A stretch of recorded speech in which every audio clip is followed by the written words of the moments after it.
The statements we're about to show you are from the Holy Quran, and is said to be the official, unchanged, pure word of God, revealed over 1400 years ago. Claiming to be the word of God is a heavy statement, and without proof, or if a single contradiction is found within the book, the apparent word of God will be proven false. So without further ado, let's put the book to the test.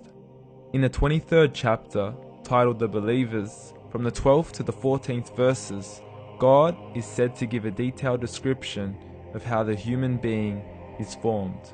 It begins by saying, "We then placed him as a sperm drop in a place of settlement, firmly fixed.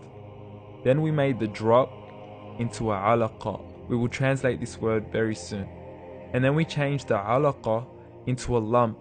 Then we made out of that lump into bones. And then we clothed the bones with flesh. Then we caused him to grow and come into being and attain the definitive human form." In the 21st century, we can now safely say that this verse is clearly describing the process of human development in correct chronological order.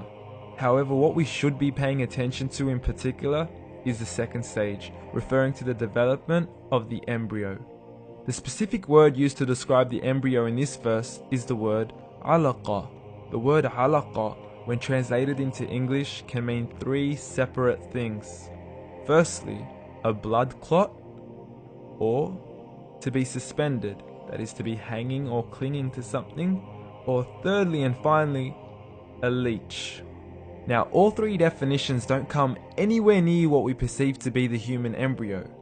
So, why are these words used, and what significance do they share with the human embryo? Can the embryo be described as a blood clot?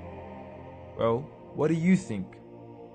In the third week of embryonic development, a tubular heart joins with the blood vessels to form a primordial cardiovascular system, and by the end of the third week, the blood is circulating and the heart begins to beat on day 21. The first thing that comes to mind in regards to being suspended or hanging is the umbilical cord. But we can't use that example because we are simply referring to step 2, before the baby has even formed. But we now know today that the umbilical cord is formed from the connecting stalk. And the connecting stalk is formed as soon as the embryo is formed.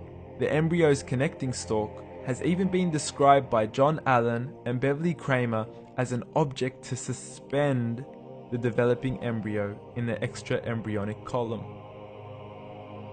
So an embryo is suspended and does have a strong resemblance with the blood clot. What on earth would an embryo have to do with a leech? Figure A shows the structure of an embryo at 25 days. Figure B shows a leech. Now please note once again that the embryo in this stage is no greater than the size of a kernel of wheat.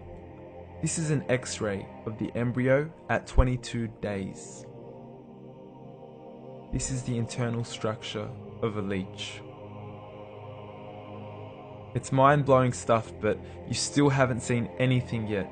This is the head of the embryo at 22 days.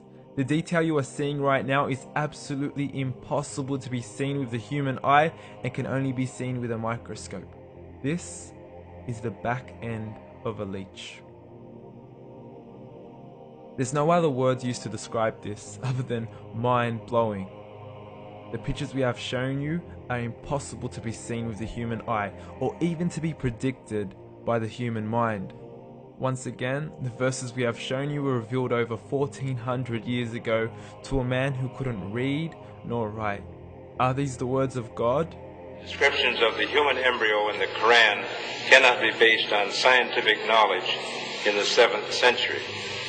The only reasonable conclusion is that these descriptions were revealed to Muhammad from God, from God, from God, from God, from God.